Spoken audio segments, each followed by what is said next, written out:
Hi everybody, my name is Patrick Jackson. This is my personal introduction video for Module 1. A little bit about myself. I'm a WSU graduate. I finished with a bachelor's in physical education. While I was there, I ran track and field. I was a jumper, high jump, long jump, triple jump, and really enjoyed it. I've been teaching PE for 8 years now, all at the same school. And while I've been doing that, I've been coaching 3 different sports: cross country, track, and basketball. Basketball and track I've coached at the high school level and cross country at the middle school level. I've been the athletic coordinator at our middle school, as well as the base sponsor, which stands for Better Academic and Social Excellence, which is a initiative for boys of color in 7th and 8th grade to continue to strive for academic excellence as they move into high school, as well as the middle school challenge, which is a similar purpose but focuses on student athletes to maintain their grades to be eligible to play. I've been the team lead for the exploratory team at my school that covers art, library, technology, vocal music, as well as PE for 5 years. And last year I had the honor of being the Distinguished Classroom Teacher of the Year for USD 259. About my school, Gordon Parks Academy STEM Leadership Magnet in Applied and Media Arts, a little bit of a mouthful. It is a public school in USD 259 or Wichita Public Schools. We serve pre-kindergarten through 8th grade students. We're one of 3 K-8 schools in the district. Our elementary is a neighborhood magnet, so a few spots are allotted for elementary students who register through the lottery system to get into our school, and any neighborhood students who choose to come to our school are able to enroll. Our middle school has a little bit different dynamic, as those students all come through the lottery system and all have to apply to get in, and it kind of changes our population just a little bit. It is a former international baccalaureate program. We stopped doing that about 3 years ago and switched to our magnet theme, which did play a huge role in the history of our school, which is only 12 years old. Historically, our school has had a lot of student and staff turnover, being in a very low socioeconomic neighborhood.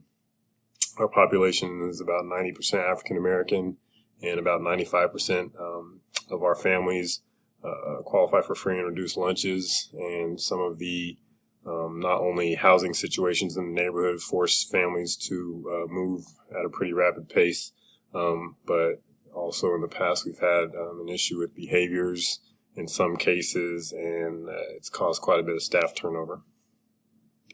Just to share a bit about myself, I kind of want to add in my why as to why I'm pursuing administration, and I had 4 reasons I wanted to talk about. One is kind of the position I've been in my building. I'm one of the oldest tenured teachers in our building as far as longevity. I've been there for 8 years, and only one other teacher has been there longer than me.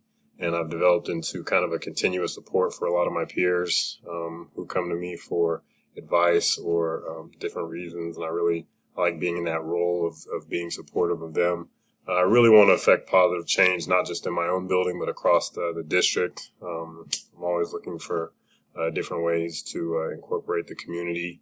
And that's one of my other purposes, is building that student and community relationship in our building. It's something that I want to spread into the district and try to be more effective with making our district a more effective component in the community of Wichita, as well as it's just a new role that I'd like to see how I can do in my PE program. I've implemented a lot of different things and made a lot of changes for better. And I kind of think that it's time to find the next project to move on to and see what other change I can affect.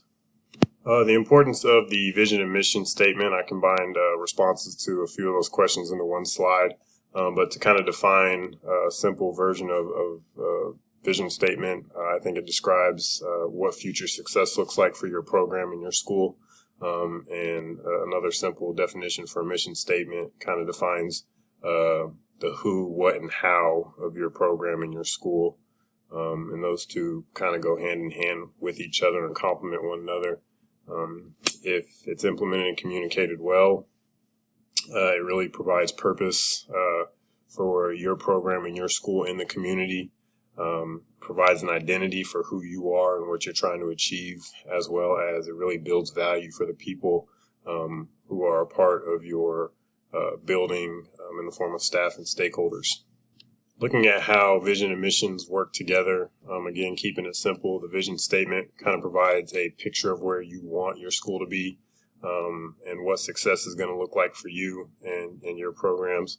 And the mission statement is kind of the conceptual roadmap of how you're going to get there. And in doing some of the readings, we saw the level of explicitness and specificity that you have in your mission really provides support for that. Some of the key concepts that I picked out for the process for collaborative development on the vision and mission statement include staff and stakeholder input.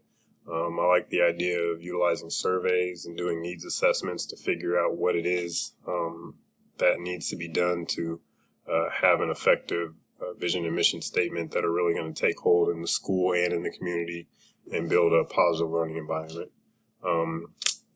Once you have that input and that feedback, developing a draft, working with others collaboratively, whether it's staff members, possibly students and parents and other stakeholders, to start to develop those things, and then moving forward with presenting that draft so you can collect more feedback from more stakeholders.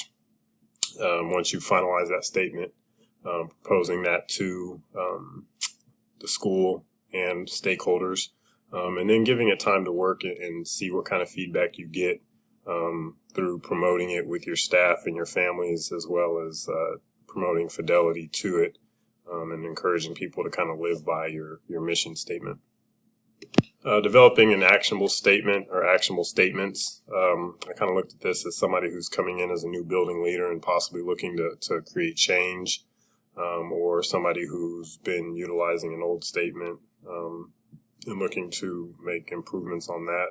But what you need to look at is whatever you've been doing or whatever your school's been doing, what does the data show, the effectiveness of that, as well as possibly figuring out how you can find data to support how well teachers and staff members are sticking to the vision and mission. I liked one of our pieces that we read.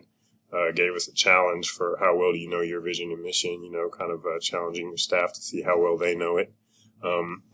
You knowing and seeing what technology can be available or made available for your school can also really play a large part in the development of those statements, especially now as we're setting expectations for 21st century skills with students and trying to make them media literate and technology literate as they work towards being successful in their future. And a lot of that also is incorporated into a needs assessment, but also looking at needs assessment to evaluate community and cultural values, figuring out what it is that your stakeholders value and your families value that can be utilized to make education more impactful on your students.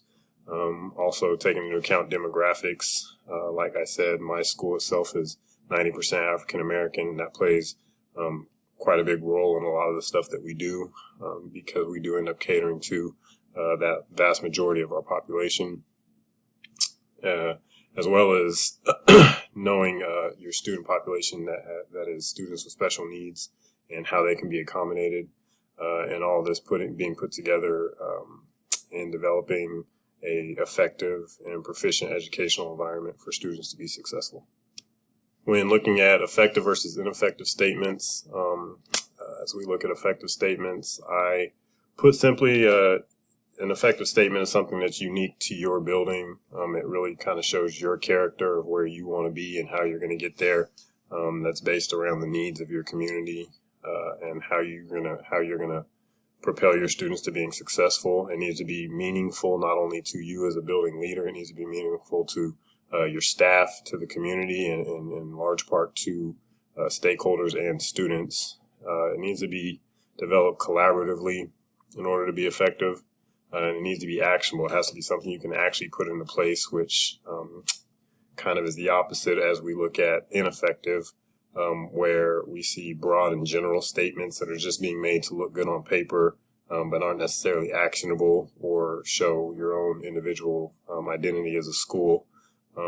That could also come from a lack of stakeholder input, not really looking at the needs of your community and how your community views your school, not promoting fidelity or just the incorporation of your vision and mission into the actions throughout the school year as well.